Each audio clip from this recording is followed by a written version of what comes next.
months of pregnancy. She has no history of fever with rash, no excessive nausea and vomiting of pregnancy, no history of PV bleeding, discharge, and burning micturition. She didn't book herself at any hospital or clinic, as according to the patient, she has no complications. She perceived first fetal movement in her first time in her pregnancy in her fifth month of pregnancy, which was March according to the calendar. Her second visit was in her 6 months of pregnancy. At that time, her anomaly scan was performed, and she was told that she has two fetuses in two separate sacs with no gross fetal anomaly, and patient was reassured. Patient was prescribed with iron calcium supplement, which she took regularly. Her blood pressure was also checked at that time; it was normal. She has a prescription of increased abdominal growth. Her third visit was in her 7th month of pregnancy, which is June according to the calendar, at a local clinic. At that time, her blood pressure was checked and it was found to be raised. However, she had no complaint of headache, blurring of vision, nausea and vomiting, and PV bleeding, and increased body swelling. She was prescribed tablet Aldomet to 50 milligram, which she took twice daily and took regularly. Her blood and urine tests were performed first time at that time, and patient was reassured. Her ultrasound for fetal well-being was also performed, and patient was reassured. She was advised to maintain her blood pressure record and with regular checkups, but she was lost for follow-up. I didn't book herself at any clinic. Her last visit was 1 day ago at a local clinic where she was presented with the complaint of headache. At that time, her blood pressure was checked and was found to be raised. However, she has no complaint of nausea, pain upper abdomen, blurring of vision, pervaginal bleeding. Her ultrasound was also performed, and patient was told that her first baby is breech, and she was referred to RF Memorial Teaching Hospital for control of blood pressure and further management. She presented with the complaint of headache for 2 days, which was not associated with blurring of vision, nausea, vomiting, pervaginal bleeding, and increased abdominal. However, she has complaint of swelling of feet for 2 weeks. Perception of fetal growth was satisfactory to the patient. Perception of fetal movement was satisfactory to the patient. Her blood pressure was checked and it was found to be raised, and patient was admitted for control of blood pressure. During her admission, her antihypertensives were adjusted according to her blood pressure. Her ultrasound fetal well-being was also performed. Her blood and urine tests were also conducted. Steroid cover was given. Attended were counseled regarding maternal and fetal condition. A CTG was performed twice daily. Menstrual history. Her age of menarche was 12 years. Menstrual cycle were 2 to 4 by 28 days with regular cycles and average blood flow. No history of dysmenorrhea, dyspareunia, intermenstrual bleeding, and postpartum bleeding. No history of vaginal discharge. Couple has never practiced contraception, and her pap smear was never done. She has no significant history of chronic hypertension, diabetes mellitus, asthma, tuberculosis, and chronic liver disease. She has no significant past surgical history and family history. There is no history of twin pregnancy and fetal anomalies in her family. There is no known drug allergy for the patient. Socioeconomic history. She is living in a rented house of 2 rooms with 6 family members. Among them, 2 were the bread earners and 4 were dependent, with average income of the family of 30,000 per month. And basic needs of the family were met with the difficulty. They take water from a filter plant. Personally, say she is non-smoker, non-addict, with normal bowel and sleep habits. Should I proceed to general physical examination? Ji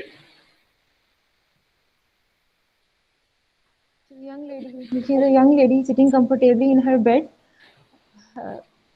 with well-oriented in time, place, and person. Her weight was 80 kg and height was 158 centimeter, making her BMI of 32.1 kg per meter square.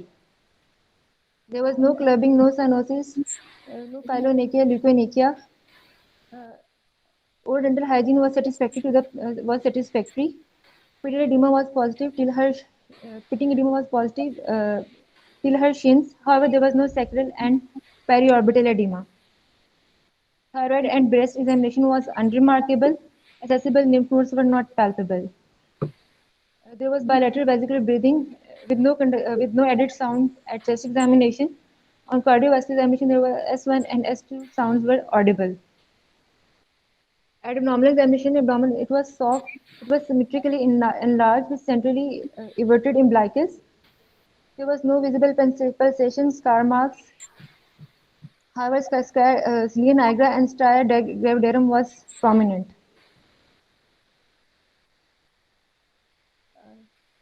Abdomen was soft, non-tender with increase of fundal height of 40 centimeters with multiple fetal parts palpable. Presentation of first baby was breech. Fetal heart rate of both fetuses were 130 and 140 beats per minute respectively. And there was no palpable uterine contraction.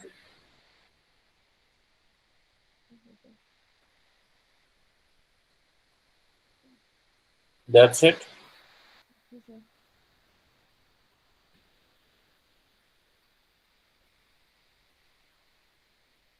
है ना, आपको आवाज आ रही है मेरी? जी sir आ रही है हाँ, but that is it. History खत्म हो गया. जी sir Okay. Can you summarize your case? My patient is 21-year-old, married for 3 years in a non-consanguineous marriage. It was a spontaneous conception, unbooked patient. Primary GERDA between gestation with first baby breech and pregnancy-induced hypertension presented with the complaint of headache. On examination, her blood pressure was 160 by 100 millimeter of mercury with bilateral feeding edema, positive till her shins. At abdominal examination, it was soft non-tender with symptoms of fundal height of 40 weeks with multiple fetal part palpables. And presentation of first baby was breech, and there was no palpable uterine contraction. Fetal heart rate were both fetuses 130 and 140 beats per minute.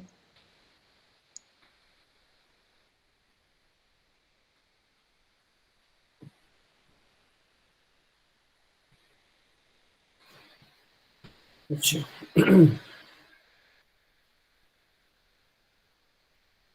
Um, how do we differentiate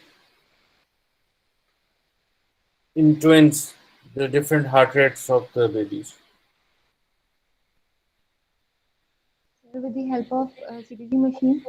sir अगर आपके पास 10 beats का difference आ रहा हो दोनों फिटसेस में तो it's mean कि ये दोनों फिटसेस के सेपरेट फिटल हार्ट रेट है. Anything else? तो उसके अलावा उनकी लोकेशन डिफरेंट होती है. शाबाश. अगर एक से पहले के अगर एक दूसरा अगर ट्रांसवर्स में पड़ा हुआ है तो उसकी लोकेशन डिफरेंट होगी. Okay. अच्छा, before we move on, investigations आप क्या क्या करोगे? I want her blood group with RH factor. आप साथ साथ बताते जाओ क्योंकि रिपोर्ट्स आपके पास. जी सर. इनकी रिजल्ट्स भी आप साथ साथ बताते जाओ क्योंकि रिपोर्ट्स तो आपके पास है. Blood group was O positive. ठीक है. At complete blood examination, her hemoglobin was 10.6. Uh-huh. Platelet counts were 270 and TLC count was 10. Okay. At urine microscopy in biochemistry, there was plus 1 protein urea with no glycosuria and no pus cells. Her BSR was 102 milligram per deciliter. Okay. Hepatitis B surface antigen and hepatitis C antibody both were negative. Uh-huh. Her serum uric acid was 5.3. In her creatinine was 0.7 and urea was 23. Uh-huh. In her liver function test, her ALT was 32, aspartate amino transferase was 36, alkaline phosphatase was 307, and bilirubin was 0.6. Okay.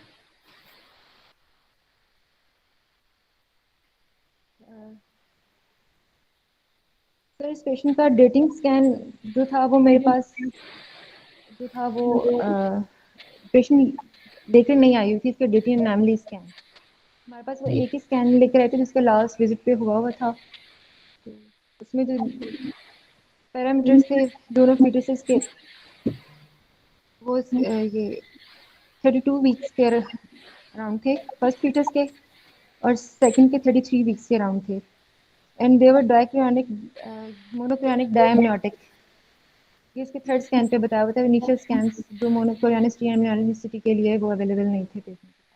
Mono monochronic डायमनियोटिक। Biometric.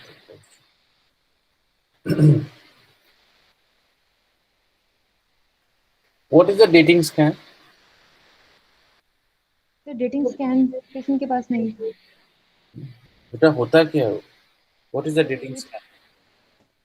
it is performed at the end of at the end of third trimester, from 10 plus 6 weeks to 13 plus 6 weeks, to check the count dump length, according to which we with the help of which we confirm the dates of the pregnancy and will as well as and we can also see nickel translucency in that scan as well in case of high risk pregnancy. ये वाला जो आप इनका scan बता रहे हो मुझे, ये कब हुआ वो? तो ये हमारे पास ये 5th का हुआ था, इसका 5th अगस्त का। So 5th August वाला, how can you label that as a dating scan? तो डेटिंग स्कैन ही मैंने कहा था, लेटेस्ट एक ही स्कैन लेकर आई थी, ग्रोथ स्कैन अपना। उससे पहले के डेटिंग और जो एनोमली स्कैन नहीं थे पेशेंट के पास। वो पेशेंट ने मुझे अपनी हिस्ट्री में बताया था लेकिन वो उसके पास नहीं थी। Okay. तो जो लास्ट स्कैन अवेलेबल है उसमें 32 वीक्स का आपने बताया. जी सर। Is that right? जी सर। Okay, good. चलो let's start off with the investigation. Why did we have all these investigation done? Let's suppose इनके अलावा कुछ और आप कराना पसंद करोगे? Like to do something else? जो आपने बताई.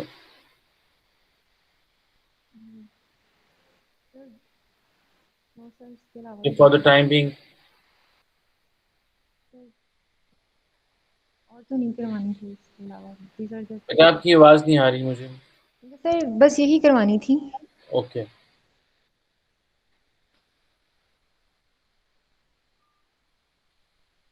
Okay, why did we have this uric acid and creatinine urea in this case? So as this patient presented with the complaint of he presented with raised blood pressure, Mm-hmm. and he also has +1 protein urea at her urine examination.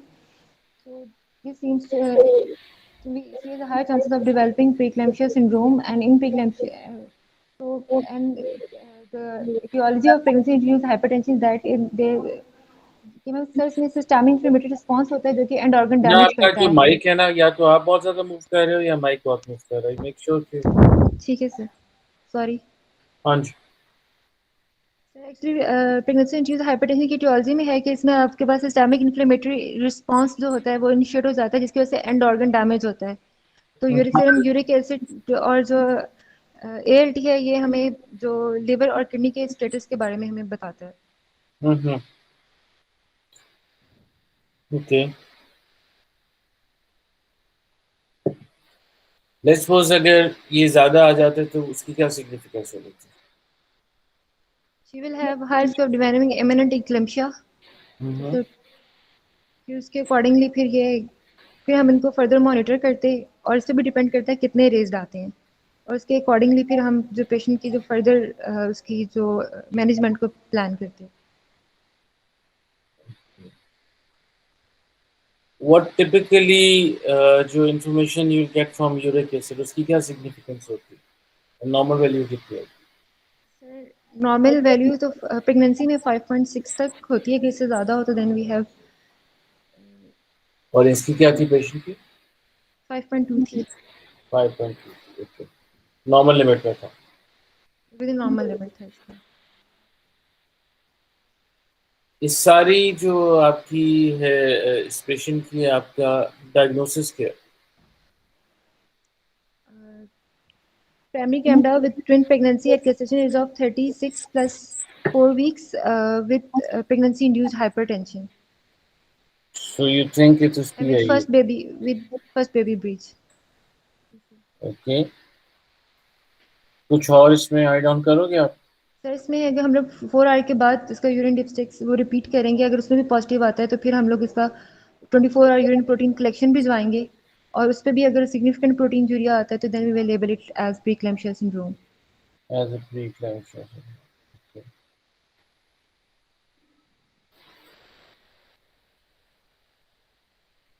Let's suppose कि अगर हम इसको दोबारा करते हैं और दोबारा डिप्सिक पे पॉजिटिव आता है, आपने बता दिया कि जी फिर हम 24 आवर्स यूरिन प्रोटीन जी करेंगे, sir. Is that right?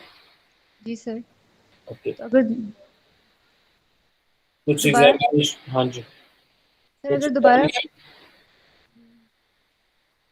Sorry sir आप अपनी बात कंप्लीट कर लें। मैं तो क्या दोबारा पॉजिटिव आ गया है, अब आगे लेके चलें, how do we move forward? Sir हम उसका ब्लड प्रेशर भी check so we will also monitor her blood pressure and her blood pressure is controlled and she has no symptoms of imminent eclampsia such as which are blurring of vision, pain upper abdomen and pervaginal और साथ में अगर इसकी biochemistry हम check करेंगे अगर वो इसकी खराब आती है तो फिर अगर हमें कुछ पूछे तो then we can plan. What do you mean by biochemistry? Sir मतलब her deranged liver function test and renal function test वो नॉर्मल है सब वो आपके नॉर्मल है। आपके सामने ही जी सर सर फिर हम इसका ब्लड प्रेशर मॉनिटर करेंगे और उसके बाद 24 आवर यूरिन प्रोटीन कलेक्शन भिजवाएंगे। अगर पेशेंट के पास साइनस सिम्टम्स नहीं आते then we will manage her conservatively. Sir as this patient has monochorionic twins तो स्टेरॉइड कवर लगवा के फिर इसको डिलीवर करेंगे because she has to be deliver already at 36 weeks. Okay, चलो, now let's move on to the management part. आपने क्या कहा कि क्या करेंगे इसका आप? I will admit the patient, counsel her family members about the situation of about the condition of the patient. तो इसका स्टेरॉइड कवर्स तो ऑलरेडी कंप्लीट हो चुके थे पेशेंट के। Okay, So I will optimize her blood pressure, do her CTG, and then I will plan for her elective lower segment cesarean section after arrangement of blood, senior anesthetist, senior obstetrician, pediatrician, and after the availability of theatre.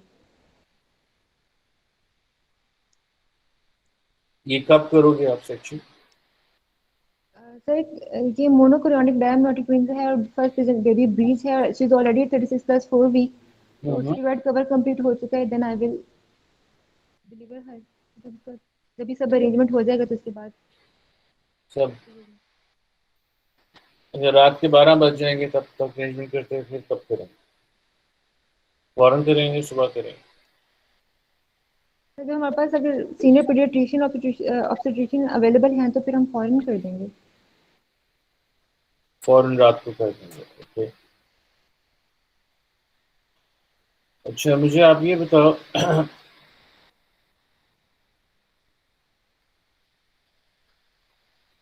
what complications can you go through after delivery for this patient? She has a high risk for going into postpartum hemorrhage.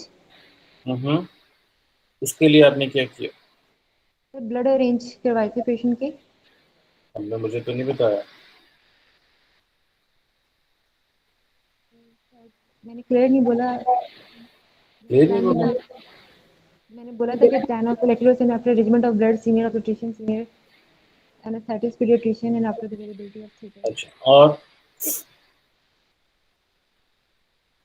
इसको immediate इसमें तो बाकी जो during surgery risk होते हैं bladder bowl injury के वो हो सकते हैं।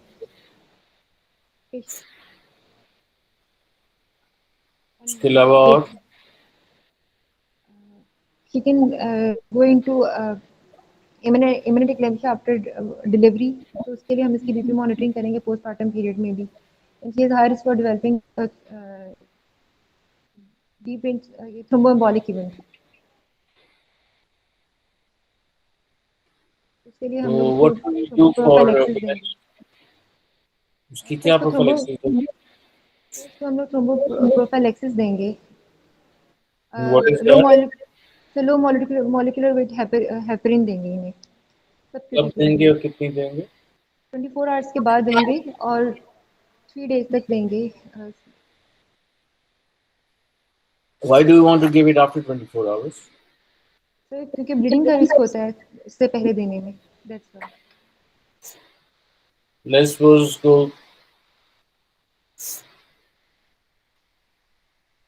10 आवर्स के बाद एम्बोलिज्म हो जाता है फिर?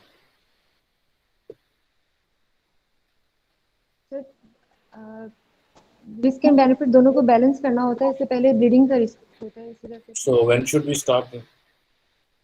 After 24 hour surgery.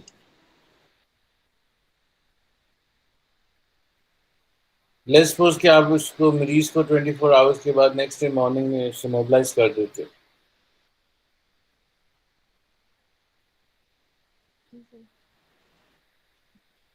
तो रिस्क रिड्यूस हो जाएगा।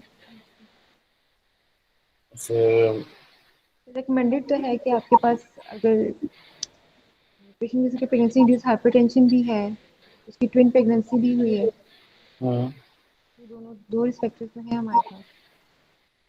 नहीं, मैं टोटली एग्री विद यू कि आपको उसको देना चाहिए, लेकिन क्वेश्चन ये है कि timing of when should we, maximum risk of embolism कब होता है?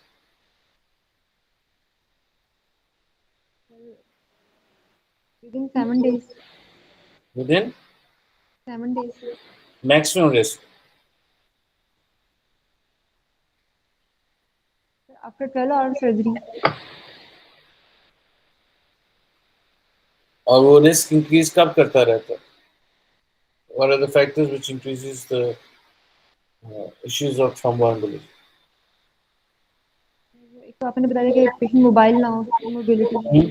Okay. अगर पेशेंट इसकी वजह से भी होता है, and if he has uncontrolled blood pressure after.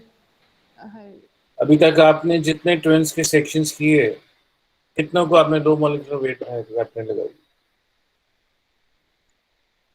Sir सिर्फ ट्विन के ऊपर सिर्फ बॉडी वेट भी देखते हैं पेशेंट का, बीएमआई उसका रेज होता है, तो उसके अलावा डिफरेंट फैक्टर्स को देखे सिर्फ ट्विन गेस्टेशन के ऊपर जो इसी मॉलिक्यूलर पे वेट। वही कर रहे हैं जिसका बीएमआई रेज है और जिसका अपना ट्विंस है और सेक्शन हुआ है, तो यही रिस्क फैक्टर्स बनते हैं ना इसके। टीआईएच भी है, प्रेगनेंसी और हाइपरटेंशन। पीआईएच भी है साथ। जी सर। तो इसमें आप कैसे करें? यही रिस्क फैक्टर्स आपने आज तक अपने कितने,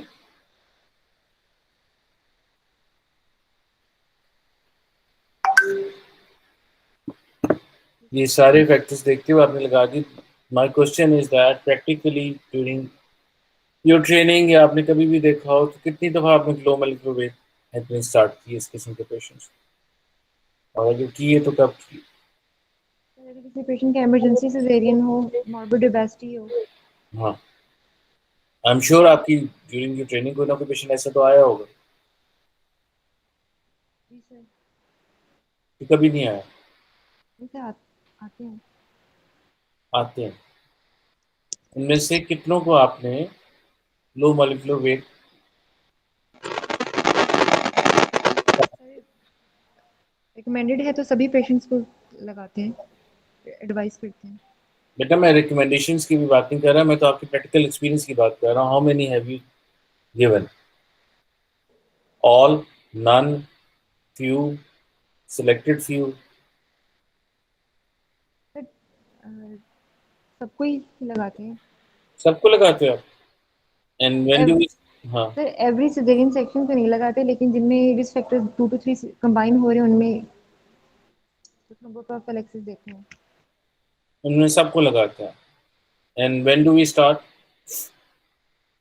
24 hours after. Vaccine, sorry vaccine कह रहा हूँ, ये वैक्सीन कब स्टार्ट करते हैं?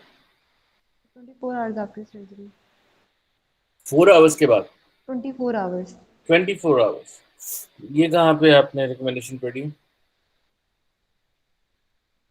तो ये यूजली प्रैक्टिस में लगाते हैं। हम्म। तो ये तो यूजली प्रैक्टिस में लगाते हैं, क्लिनिकल प्रैक्टिस में। बेटा 24 आवर्स में तो उसका जो आपका स्टेसिस होना है और जो उसकी कोगुलेशन होनी है वो तो हो जाएगी। 24 आवर्स के बाद तो नॉर्मली आप उसमें रिकमेंडेड है कि जिसमें पेशेंट इमोबिलाइज है या कोई और रिस्क फैक्टर्स हो रहे हैं, उसकी कॉम्प्लिकेशन होगी है, वो आउट ऑफ बेड नहीं है, वो इमोबिलाइज नहीं है, उसमें yes you can do that. And as a routine जो आप कलेक्शन स्टार्ट करते हो, this started after 6 hours, provided at that time there is no active bleeding, patient को पीपीएच नहीं है, उसको जान ब्लीडिंग नहीं हो रही, और उसका जो वुंड है वो क्लियर है, uterus is contracted, then we start that. And it is not only the Clexane which has to be started, आप थिएटर में ही उसे स्टॉकिंग्स बना देते हैं, एंड यू मेक श्योर कि पेशेंट इज नॉट डिहाइड्रेटेड और उसका फ्लूइड जो है बैलेंस वो adequate, then you move on. 24 hours के बाद तो once the patient is out of bed और उसने स्टॉकिंग्स पहनी हुई हैं, वो चल फिर रहा है, तो फिर तो आपकी ज़रूरत ही नहीं है उसको करने की, अपना there is no point of putting her on Clexane, क्योंकि अगर तब तक होना होगा एम्बुलिज्म तब तो पहले हो चुका होगा, उसके बाद नहीं होगा, या जैसे ही मोबिलाइज होगी तो फॉरन हो जाएगा। और बाय द क्लॉट, क्लॉट तो तब बनता है जब स्टेसिस होता है, स्टेसिस तब होता है जब patient is kind of static, और वो इनिशियली ही पहले 12 आवर्स के अंदर होता है। तो द प्रैक्टिस उसे देनी, और फिर उसके बाद उसको असेस करना है कि you want to continue the Clexane part, और सिर्फ आपने 2 या 3 डोजेस देनी है, एंड दैट इज इट। वो depending on the patient history, risk factors, और ऑफ कोर्स उसकी मोबिलिटी पे आप डिटरमिन करके वो करोगे। ऑफ कोर्स जो पेशेंट और जिनको previous history of let's suppose पिछली सर्जरी या पिछले कभी हिस्ट्री ऑफ थ्रोम्बो एम्बोलिज्म वगैरह है, उसका कहानी थोड़ी सी डिफरेंट हो जाएगी। जिसमें कोई रिस्क फैक्टर्स नहीं है उसकी वैल्यूएशन फर्क होगी, तो this will vary from patient to patient. Duration yes can be given for 3 days, और even maybe can be stop earlier if the patient is mobilise, और ऐसा कुछ उसका बात चीज़ नहीं आती। ठीक, अच्छा फिर चलो लेट्स सपोज डिलीवर भी कर लिया, अब आगे क्या करें? I will counsel her for contraception. What kind of contraception would you offer? Sir, I will give her option for subdermal implant Hmm. as well as for intrauterine contraception device after postpartum period. How do we determine कि आपने कौन सी contraception किसको advice करनी है? आपने जैसे इसमें you decided कि जो मैं इसको इम्प्लांट्स दूंगी, दैट इज दोनों फाइन। की सर पेशेंट को दोनों की ऑप्शन देंगे, her choice which you want to opt. उसके अलावा अगर पेशेंट के प्रीवियस हिस्ट्री वेजिनल डिस्चार्ज वगैरह की नहीं है तो फिर आप uterine contraception device uterine contraception device, अच्छा वो कब आप एडवाइस करोगे? After postpartum period 6 weeks after delivery. 6 weeks after. कोई ऐसी चीज है कि आप ड्यूरिंग ये अपना सेक्शन या उसके साथ कर सकते थे? सर ये PPIUCD हम लोग रख सकते थे वो कब ड्यूरिंग यूज सर्जरी। करते हैं? सर वो फिर पेशेंट से पहले डिस्कस करना होता है सर्जरी से। इफ यू वांट तो आपने किया था? पेशेंट से नहीं किया था। Did you discuss that with the patient? Delivery के बाद डिस्कस पहले नहीं किया था। नहीं, डिलीवरी के बाद तो फिर आप फिर दोबारा जाके उसका सेक्शन करेंगे, फिर भी आईसीडी रखेंगे।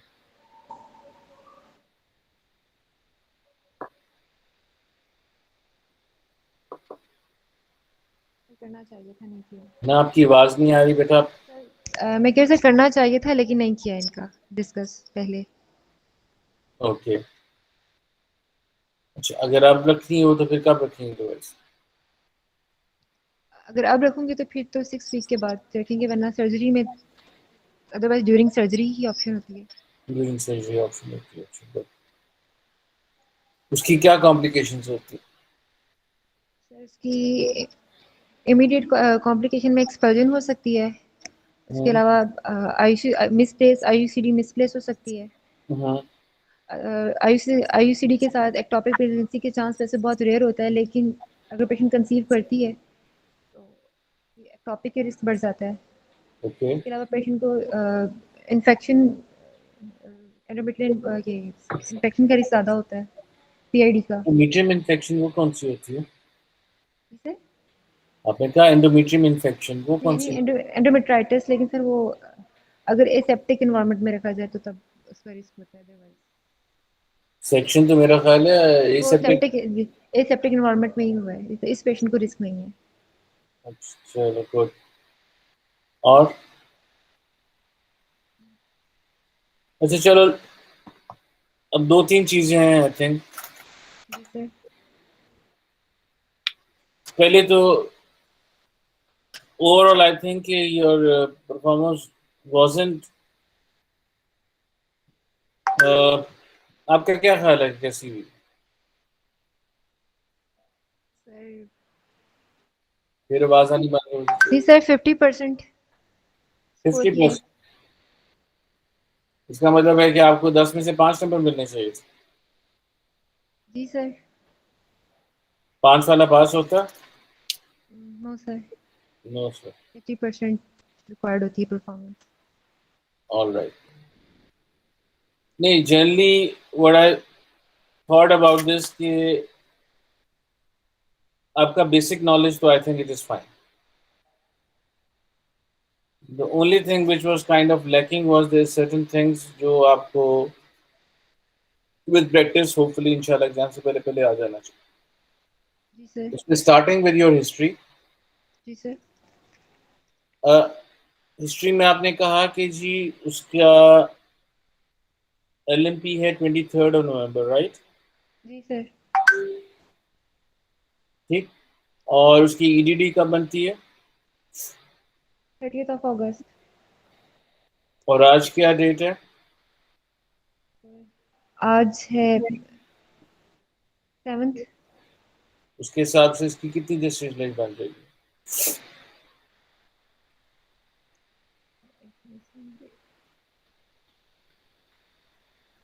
मैं ये कैलकुलेट कर लेती हूँ। हम्म। मैंने 36 प्लस 3 वीक्स लिखी हुई है शायद। नहीं वो तो आपने की, मैं तो आज की डेट की बात कर रहा हूँ।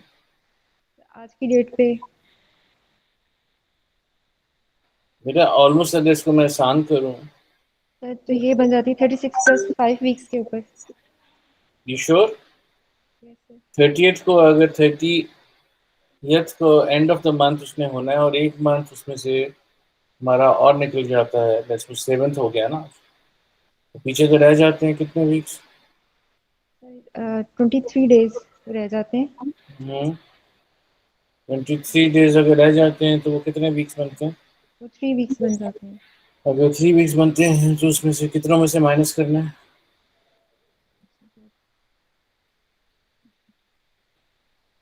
तो 37 बन जाएंगे ना, और फिर इसके 2 डेज और रहते हैं तो 36 प्लस 5 चार्ज बनती है। देखो ये तो छोटी छोटी जो एलएमपी ईडीटी और जैसे लेजर, इस तो आपकी गलत नहीं होनी चाहिए। ठीक है सर। आई वाज थिंकिंग कि आपने मे बी ये हिस्ट्री को 3 दिन पहले ली है, 4 दिन पहले ली है, उसकी वजह से आपने इसकी डेट वो डाल के उसको कर दिया, तो फिर आप कह दो कि जी ये हिस्ट्री हमने इस डेट से स्टार्ट की। एग्जाम में तो उस दिन की सामने बैठ के जो होगी उस दिन वो देखेंगे आपसे। जी सर। ये पेशेंट पढ़ी लिखी कितनी है? सर मिडिल तक। मिडिल है, ओके। दूसरा, जब भी आपकी हिस्ट्री स्टार्ट करते हैं, जहाँ तक इफ आई रिमेम्बर कि इनिशियली पहले बायोडेटा होता है, जी sir. then you divide it into, especially the obstetrical history, into 3 parts: first trimester, second trimester, and third trimester, yes sir. and so on आगे चल के। जी सर। आपने हिस्ट्री करके ये सुना के पहले ही कह दिया कि जी कि ये ब्लड प्रेशर ज़्यादा हो गया और हेडेक हो गया और ये करके वो आई। यस यू कैन से कि जी कि उसकी प्रेजेंटिंग कंप्लेंट्स ये थी, जी लेकिन सर। आपने पहले ही अपना डायग्नोसिस बना के आगे चला। आई डोंट नो ये आप बेहतर होता है कि नहीं होता, डिपेंडिंग अपॉन कि हाउ यू प्रेजेंट दैट। लेकिन एज अ रूटीन तो हमारा, जहाँ तक मुझे याद है, पहले आपने उसका बायोडेटा कहना है, फिर उसकी हिस्ट्री ऑफ प्रेजेंट या प्रेजेंट प्रेगनेंसी के बारे में बतानी है, और फिर then you start with the first trimester, second trimester and third trimester. इस सारी हिस्ट्री के अंदर मुझे एक्चुअली समझ अभी तक एंड तक ये नहीं आई कि was this patient a book case और unbook case to your hospital, number one. Number two, क्योंकि ये गाय बगाए दिखाती रही है, क्योंकि ऑलरेडी मेडिसिन भी थी, वो गाय बगाए किसको दिखाती रही, कहाँ पे दिखाती रही। प्राइवेट क्लिनिक के ऊपर लोकल रैंडम दिखाती रही है। रैंडम में भी आपकी जो डेट्स थी, और आपने हर दफा जाके बीच में जिक्र किया कि रेज ब्लड प्रेशर था। Raised blood pressure is fine, पर जो अगर थोड़ी बहुत मिडिल पास है वो है, तो कुछ ना कुछ तो आइडिया होगा ना कि रेज ब्लड प्रेशर था कितना।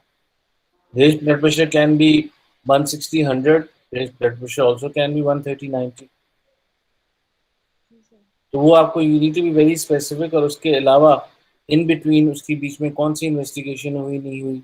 जैसे हमारी जिक्र हुआ था डेटिक स्कैन का, वो यू शुड हैव सेड कि फर्स्ट ट्राइमेस्टर में अगर हुआ, हाँ जी हो गया था, उसकी ये थी और अकॉर्डिंग टू द पेशेंट की उसकी रिपोर्ट थी, इट वाज फाइन, और इस डेट के ऊपर हिसाब से, ताकि आप उसकी कैलकुलेशन ऑफ एलएमपी से ईजीडी के साथ जो कर रहे हो क्या वो मैच कर रही है कि नहीं कर रही। थोड़ा सा और एलेबोरेट, उसमें कोई मेडिकेशन ली नहीं ली, सिर्फ जो आपने जिक्र किया वो आपने जिक्र किया उसका, मेरा ख्याल है रैश का और फीवर का। There was no any kind of information about folic acid usages, कोई वैसी मेडिकेशन यूजेज। तीसरा, उसके बाद अगर लेस्पोस था भी था, मैंने नहीं सुना क्योंकि मैंने लिखा नहीं हुआ इस पर, वो करके आप आ जाते हो। तो you need to make sure कि जी फर्स्ट सेमेस्टर के क्या क्वेश्चंस हैं, सेकंड के क्या हैं, वो तो आपको you can not miss that. उसके बाद ड्यूरिंग दिस टाइम वो कहीं और उसको कहा गया कि दाखिल हो या नहीं हो, और फिर फाइनली वो आपके पास जब आई, वाज इट शी रेफर्ड और शी जस्ट वॉकड इनटू कि उसने अपनी सर्विसेज में चेंज करना चाहती है at this stage of the pregnancy and the pregnancy. तीसरा most important part, she is been married for 3 years और आप उसके ट्विन्स हो गए। या 3 साल उसकी कोई सब फर्टिलिटी की हिस्ट्री थी, उसने कोई मेडिकेशन ली प्रेग्नेंट होने के लिए, it was a spontaneous natural pregnancy which is unlikely, very very किसी के, और 3 साल तक उसने कोई ट्रीटमेंट ना लिया हो, या 3 साल तक वो कॉन्ट्रसेप्शन यूज करती रही। I can only believe that कि जी आप ये कह सकते हो कि हाँ जी पिछले वो for the first 2 years 1.5 years she use contraception, और यही इस्तेमाल किया था। उसके बाद उसने कुछ नहीं किया, लेकिन क्या फैमिली में उसने what the planning in planning, अगर वो प्लानिंग कर रहे हैं तो बिलीव में पाकिस्तान में तो 3 साल तक तो कोई ऐसा पेशेंट नहीं है जो घर बैठा रहता है और इलाज नहीं कराता अपना, या किसी के पास जाके कोई ना कोई ऑप्शन नहीं लेता। उसकी भी सिग्निफिकेंस हो जाती है कि जी कि वो फिर थोड़ा सा आपकी ट्विंस का आ जाता है कि जी कि ये ट्विंस कैसे थे। चौथा, ये जो आपने क्यूरोसिटी और उसका बताया है बेबीज का, ये तो रूटीनली इन द फर्स्ट और अर्ली सेकंड ट्राइमेस्टर में ही आप डिफाइन कर सकते हो। It is difficult to determine at this stage of the pregnancy जो माइंड पे आके आते हैं। इसमें एट लेट्स सपोज 38 39 वीक्स पे तो जो, या 37 वीक्स पे तो नहीं, we can not comment on the chorionicity और उस बेबी के ऊपर unless until you have the report previously इसमें हो। बाकी जो आपकी इन्वेस्टिगेशंस वो थी, प्रॉब्ली आजकल के हालात के अंदर आई वुड लाइक कि उसमें कम से कम आप कोविड को ज़रूर ऐड ऑन कर दो, क्योंकि वो इतना है दोबारा है। कोविड के अलावा आई थिंक बाकी सारी इन्वेस्टिगेशन आपको उसकी जस्टिफिकेशन वो दैट वाज ऑल राइट, वो करके आ जाती। तीसरा, इन सारी इन्वेस्टिगेशंस के अंदर आप बेबी को तो भूल ही गए हो।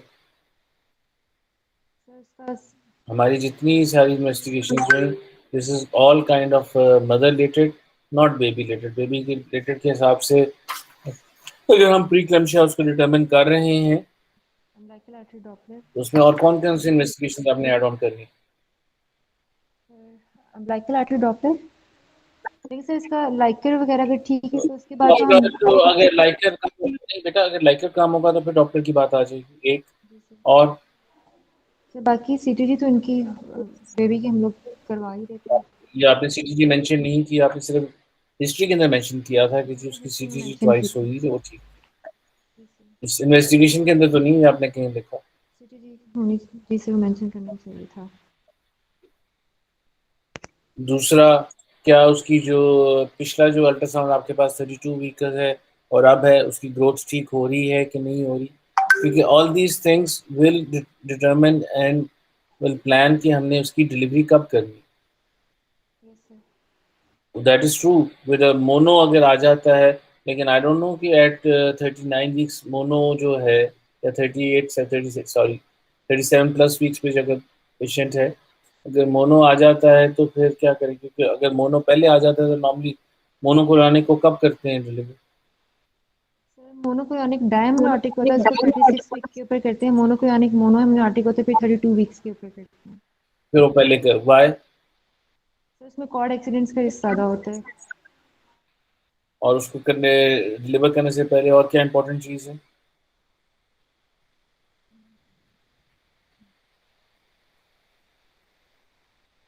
एनॉमलीज। इंसिडेंस ऑफ एनॉमलीज जो है वो किस में बढ़ जाता है?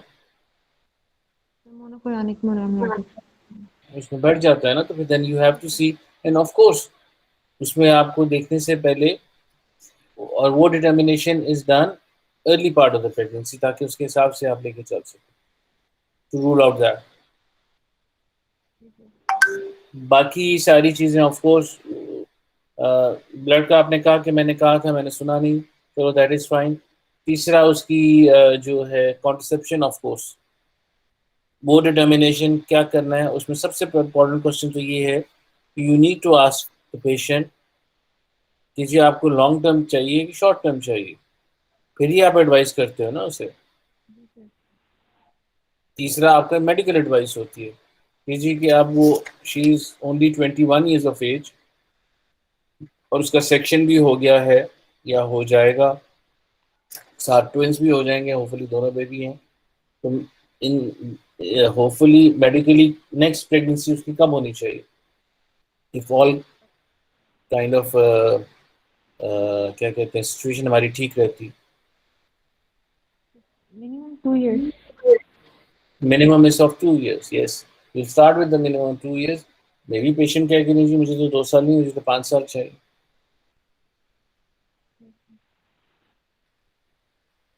और अगर उसे 5 years की चाहिए then accordingly we do that. और वो अगर 2 years की भी चाहिए तो फिर वही आप short term and long term की उसकी बात करके वो चलो। एंड वो करने के बाद तीसरा वो कलेक्शन का मैंने आपको बता दिया, वो अननेसेसरी हम बिला वजह जाके फंस गए। जो नॉर्मली करते हैं स्टार्ट, दैट इज यूजुअली अगर इंडिकेटेड है या आपके रिस्क फैक्टर्स हैं उसमें है, तो it should be started not 24 hour. 24 hours के बाद तो पेशेंट मोबिलाइज हो गया, अगर होना होता होगा इवन तो तब हो जाएगा। लेकिन जैसा मैंने कहा स्टॉकिंग उसको थिएटर में बना दी जाती है, फ्लूइड का ध्यान वहाँ रखा जाता है, और 6 घंटे के बाद आके उसका देखा जाता है कि जी कि आपका यूट्रस उसका कॉन्ट्रैक्टेड है, ब्लीडिंग नहीं हो रही, तो यू कैन स्टार्ट दैट।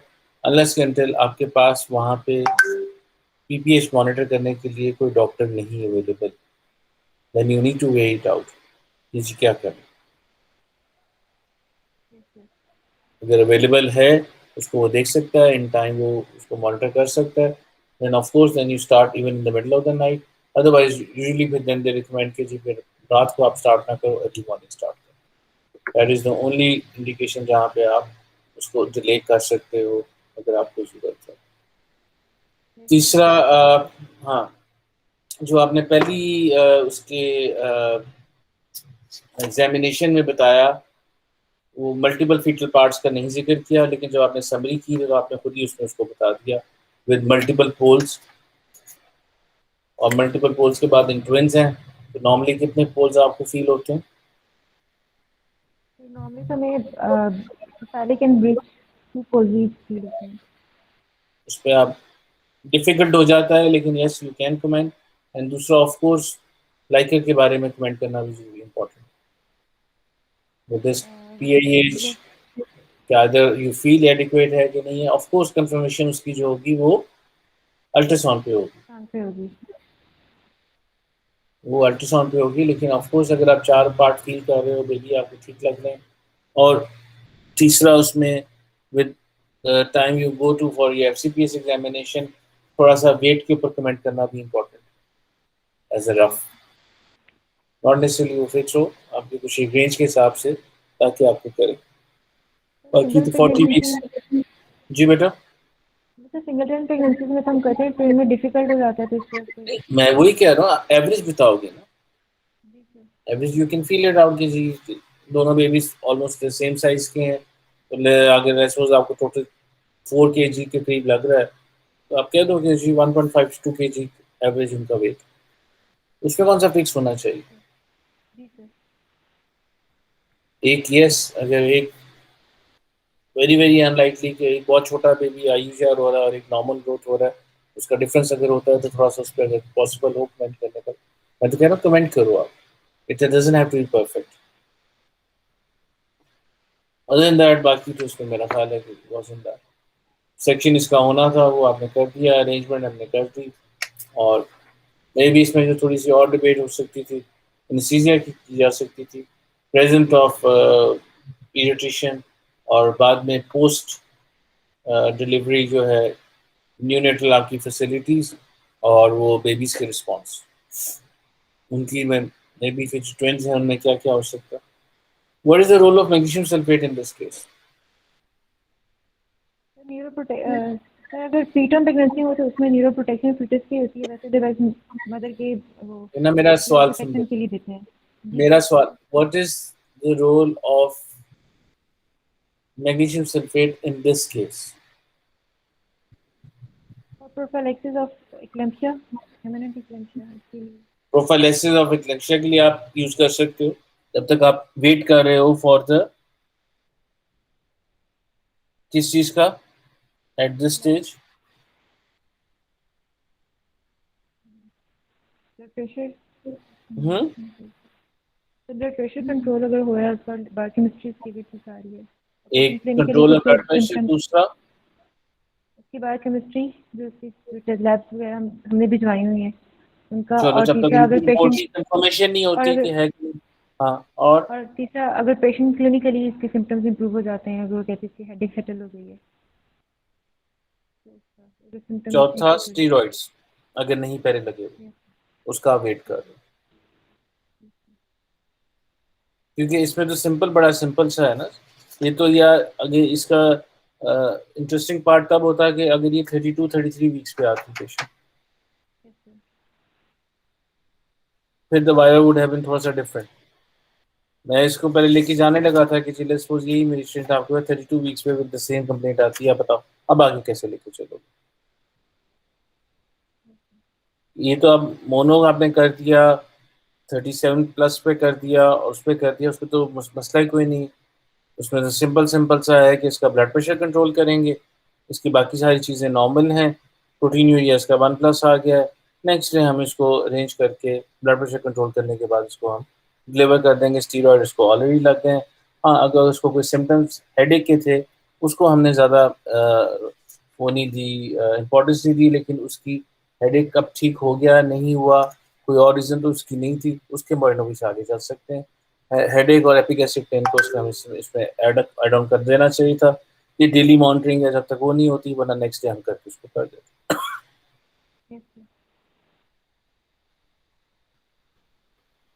कुछ आपने पूछना हो इसमें।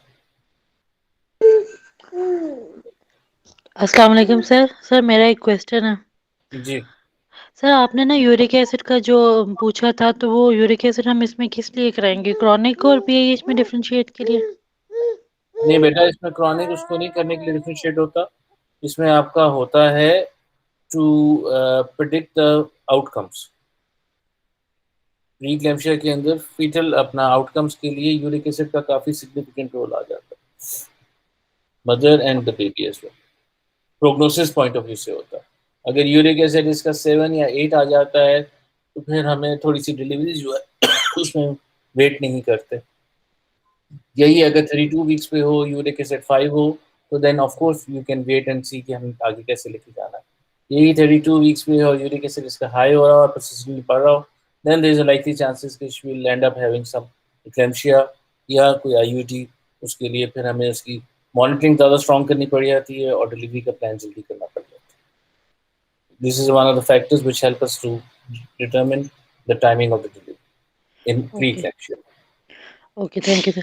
और सर एक और बात मैंने पूछनी थी कि जब हमारे पास एक दफ़ा हम क्वांटिफाई कर लेते हैं प्रोटीन यूरिया, प्री एक्लेम्पशिया डायग्नोज कर लेते हैं, अगर पेशेंट को जब हम फॉलो अप पे बुलाएंगे तो फिर हम हर दफ़ा यूरिन एल्ब्यूमिन कराएंगे? जैसे हम लोग तो कराते हैं, लेकिन अब वो गाइडलाइन में कहते हैं कि अब एक दफ़ा आपने कर लिया तो फिर दोबारा नहीं कराना। नहीं, वो डिपेंड करता है आपने कितनी देर उसको कंजर्वेटिव मैनेजमेंट करना है। सर अगर उसको वीकली बुला रहे हैं, अगर जैसे सपोज वो 32 वीक्स पे है, 34 35 तक लेके जाएं, प्री एक्लेम्पशिया भी है, तो फिर ऐसे पेशेंट में हम क्या करेंगे? नहीं, मुझे आप ये बताओ कि प्री एग्लैम्पिक पेशेंट को आप डिस्चार्ज कैसे कर सकते हो? How can you send it to her home?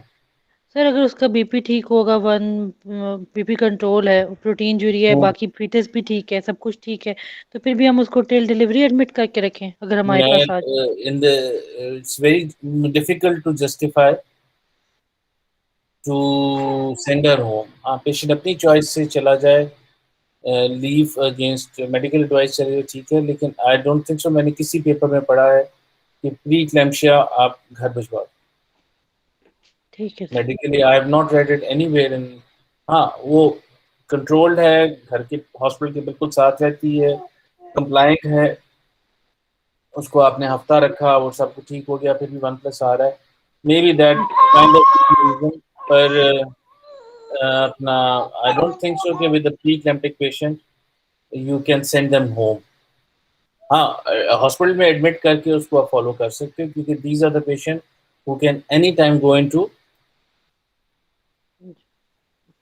Ji sir, eclampsia का होता है ना इनका एकदम। एक्लेम्शिया अगर फिट पड़ जाएगा उसे घर के अंदर और आपकी मैनेजमेंट नहीं होगी, तो उसका CVA और लाइफ लॉन्ग मसले और बहुत सारी चीज़ें तो जस्टिफाई करना बड़ा मुश्किल है। ठीक है सर। जस्टिफाई और चले सर, हम अगर इसको घर नहीं बेचते हैं, अगर हमने वो भी बात समझी आपकी, तो फिर सर इसमें फिर भी हमने ना क्वांटिफाई कर लिया, डायग्नोज हो गया इसका, तो फिर हम इसका दोबारा तो नहीं कराने की जरूरत ना, रोजाना यूरिनल ब्यूमन? रोजाना देखो, स्पॉट टेस्ट आप कर सकते हो, जी। उसकी जस्टिफिकेशन आपकी ये होगी, नंबर वन, लेट्स सपोज कि आज अगर +1 आ रहा है और नेक्स्ट डे आप आता है वो +2 आ जाता है, तो फिर आपकी मैनेजमेंट चेंज हो जाएगी, even with the control of blood pressure. वो पूछेंगे जी कि आपको ये ब्लड प्रेशर कंट्रोल क्यों? उसकी रीज़न आपकी बड़ी सिंपल सी आ जाती है, क्योंकि आपको उन पेशेंट का बेसलाइन ब्लड प्रेशर नहीं पता होता। मे बी उसका जो बेसलाइन प्री प्रेगनेंसी जो ब्लड प्रेशर है, वो हम ले जाते हैं, बहुत सारे पेशेंट्स हैं जिनका 90-60 नॉर्मल रहता है, उनको जो इक्लेम्पिक फेट या हो सकता है प्रॉब्लम्स हो सकती हैं, वो नॉट नेसेसरली 130 140 90 पे जाके होंगी, उनको अर्ली भी हो सकती है। Do you get my point? जी सर, अब समझ आ गई, यही मुझे कंफ्यूजन थी कि वो सेवेरिटी उसकी हम देखने के लिए तो हाँ, करानी चाहिए क्योंकि हमको हमने ना। तो एक हाँ। अपना कट ऑफ लिखा हुआ है ना, 130-90 से ऊपर होगा तो ये होगा, लेकिन जी। आई हैव सीन पेशेंट्स के जिनको 130-90 के ऊपर भी फिट पड़ जाता है, जी क्योंकि सर। आपको उसका बेस टाइम का नहीं पता, उसको मॉनिटर करने के लिए देन अगर पेशेंट हॉस्पिटल में एडमिटेड है, तो उसका रोज का proteinuria according to her blood pressure की मॉनिटरिंग के हिसाब से कर देना। जस्टिफाई करना ज़्यादा आसान है, नहीं करना थोड़ा सा मुश्किल हो जाए। जी sir. Thank you justification sir. ये है कि जिसकी हम जिस तरह आप अगर 32 वीक्स पे, तो उसका तो पूरा टेबल बनेगा कि जी इसको डेली हमने क्या करना है, हमने इसको ट्वाइस अ वीक हमने क्या करना है, वीकली एंड में क्या करना है, बेबी के लिए क्या करना है, मदर के लिए क्या करना है, वो चार्ट पूरा करके उसी को मॉनिटर करते हुए दैट विल ऑल्सो डिटरमिन कि हम इसको कहाँ तक ड्यूरेशन ऑफ प्रेगनेंसी तक लेके जा सकते थैंक यू सर। हैं। चलो, I think if somebody else has a question, I can answer that. Otherwise, then hopefully see you next week. Thank you, sir. चलो अस्सलाम वालेकुम सर। सर एक क्वेश्चन है। जी। सर अगर हमें जैसे इस केस में हमें डेटिंग स्कैन नहीं मिला, Yep. पेशेंट ने करवाया हुआ था, लेकिन हमें अगर इसी तरह एग्जाम में डेटिंग स्कैन नहीं मिलता और अनॉमली स्कैन भी हमें नहीं मिलता, तो सर हम कैसे लेके चलेंगे इस केस को आगे? बेटा वेरी सिंपल, देखो ना उसकी डिटेल हिस्ट्री उसने बताई कि जी उसका कब उसने कंफर्म किया प्रेगनेंसी टेस्ट, कब उसको मूवमेंट्स हुई सेकंड ट्राइमेस्टर के अंदर, और आगे उसके कैसे कैसे अल्ट्रासाउंड और अब कैसे है, और अब उसकी फंड लाइफ भी कोरस्पॉन्ड कर रही है, इसी तरह है ना। जी सर, लेकिन ये वो सर ये उसी करके सूरत में होता है ना, क्या अगर issue? Patient sure of dates होगी तो। Wasn't she sure अगर of patient, dates? Sir she ये was sure of patient dates. Unsure of dates है। नहीं नहीं सर, श्योर ऑफ डेट्स थी। नहीं, ये तो श्योर ऑफ डेट्स थी, तो और वो कॉरेस्पॉन्ड भी कर रही थे with all the findings which were going, इसलिए उसको जाने की जरूरत नहीं है। हाँ, एक ऐसी पेशेंट जो अनश्योर ऑफ है, वो करके फिर आपको उसको कोरिलेट करना पड़ता है जो आपके अनश्योर ऑफ डेट्स के प्रोटोकॉल्स हैं कि जी पहला उसने कब दिखाया, प्रेगनेंसी टेस्ट उसने कब किया, कि अंदाजे से कोई ना कोई डेट तो उसे याद रहती है कि जिसे तब से लेना शुरू किया, अगर डॉक्टर को दिखाया तो कब दिखाया, उसको मूवमेंट्स कब फील हुई, इस तरह करके और उसके आगे लेके चले जाओगे फिर आप। ठीक है सर, थैंक यू सर। अच्छा, हेलो। जी। अस्सलाम वालेकुम सर। सर, अगर normotensive patient isolated uric acid raise के साथ आती है तो उसके लिए हम जो है उसे कैसे लेके चलेंगे? सिर्फ यूरिक अ, एसिड रेस है, बाकी सब पैरामीटर्स नॉर्मल है नॉर्मोटेंसिव पेशेंट। अ, देखो फिर उसकी देन भी नंबर वन, कोई उसका आपको you need to figure it out कि कोई रीनल प्रॉब्लम तो नहीं है जिसकी वजह से उसका यूरिक एसिड रेज आ रहा है, या उसको पहले से तो नहीं कोई इशू आ रहा यूरिक एसिड का। सर, उसके यूरिया क्रिएटिनिन नॉर्मल है, पेशेंट कोई फ्लैंक पेन की कंप्लेन नहीं कर रही। और यूरिक एसिड उसका पहली दफा आया हुआ है, पहले कभी चेक नहीं हुआ। हाँ, प्रेगनेंसी में उसने अभी 36 वीक्स पे करवाया है। उसका जो है बाकी सब लैब सही है, सिर्फ यूरिक एसिड रेस्ड है, 7.3 है। आपने वैसे उसका यूरिक एसिड कराया क्यों है जब सारी चीजें नॉर्मल आ रही हैं? नहीं, जो है उसकी बेसलाइन इन्वेस्टिगेशन में उसके सब हुए हुए थे। वो फर्स्ट टाइम 36 पे जब आई, मैंने जब ओपीडी में देखी तो उसके जो है यूरिक एसिड टेस्ट था, बाकी सब नॉर्मल थे। गाउट के सिम्टम्स मैंने उससे पूछे, उसने मुझे कोई सिम्टोमेटोलॉजी नहीं बताई। तो उससे तो हम जो है लिंक नहीं करेंगे ना फीटल प्रोग्नोसिस के साथ, जब तक वो नॉर्मोटेंसिव है और बाकी सब लैब्स नॉर्मल है। दिस विल डिपेंड अपॉन आपका बेटा उसकी श्योर के जी उसका स्कैन के ऊपर क्या फाइंडिंग्स एक तो नंबर वन आ रही है, सीटीजी क्या आ रही है। अगर तो देखो उसका लाइकर भी ठीक है, उसकी ग्रोथ भी ठीक हो रही है, कोई और इस किस्म का डॉपलर या किसी और का कोई किसी किस्म की रिजर्वेशन नहीं आ रही, फिर लेकिन हमें ये रूल आउट करने के लिए मे बी इट्स इजियर कि हम वहाँ पे किसी फिजिशियन से ओपिनियन ले लें जिसका ये आइसोलेटेड यूरिक एसिड आ रहा है, कोई और चीज़ ऐसी तो नहीं जो हम मिस कर रहे हैं। सही, तो मल्टीडिसिप्लिनरी टीम में फिजिशियन को इन्वॉल्व कर लें। बिल्कुल उससे इन्वॉल्व करके उन्होंने कहा जी नहीं सारा ठीक है। कई बार कुछ नॉर्मल लोगों का भी यूरिक एसिड आया आ रहा होता है। चलिए gout, sir, yes thank you gout sir. है, लेकिन गाउट आपने खुद ही कह दिया, हमने उसके सिम्टम्स पूछे थे कि हाँ, मैंने जी उससे पूछे कि आपको कोई एडियो में दर्द होता है या शॉर्ट जो स्मॉल बोन्स में पेन होता है या कोई वैसा कोई सिम्टम नहीं बता रही थी। नहीं, पर उसमें मुझे आप ये बताओ, मैं अभी तक ये सोच रहा हूँ कि रूटीन में तो यूरिक एसिड आप कराते नहीं, तो आपने करवाया क्यों है उसको? बस उसकी सब लैब्स हुई हुई थी, जो है ना, नहीं, सब लैब में एलएफटी सारा आरएचटी। हर पेशेंट को आप ले देते हो कि आप नहीं, हम नहीं लिखे देते, लेकिन जब वो आई प्रेजेंट किया उसने ओपीडी में, तो लास्ट ओपीडी में किसी ने उसको लिख के दी थी। तो वो जो है ना, कभी कभी लैब मेरी वाले कभी कभी लैब वाले जो है बस वो आरएफटी एलएफटी देखकर यूरिक एसिड एलडीएच सब कुछ कर देते हैं। चलो, बड़े अच्छे हैं आपके लैब वाले, हमारे वाले तो हम तो लिख के देते हैं, वो नहीं करके देते। लेकिन इसमें one of the things I would like to say कि जी कि फिर आप यूरिक एसिड कम से कम एक बार रिपीट जरूर करोगे टू कंफर्म कि after one. Just to make sure कि उसकी लैब की रिपोर्ट्स जो हैं वो कोरिलेट कर रही है। ठीक है, हो सकता है कोई लैब का एरर आके उसकी रिपोर्ट ज्यादा हो जाए या किसी से मिक्स हो गया हो। That is one thing we do. And then अगर फिर भी कोई और सिम्टम्स नहीं है तो maybe take an ask opinion from a physician कि जी ये इसका आइसोलेटेड सा आ रहा है, हमको ऐसी कोई चीज तो नहीं जो मिस कर। चलो, थैंक यू लेकिन सर। अगर इसी के साथ आपका लाइकर काम हो जाता है या कोई और फैक्टर्स आ जाएंगे, फिर then we need to really think about कुछ गड़बड़ है। ठीक, थैंक यू सर। ओके बेटा, चलो जी, ओके जी, खुदा हाफिज।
Yeah.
My bulbs.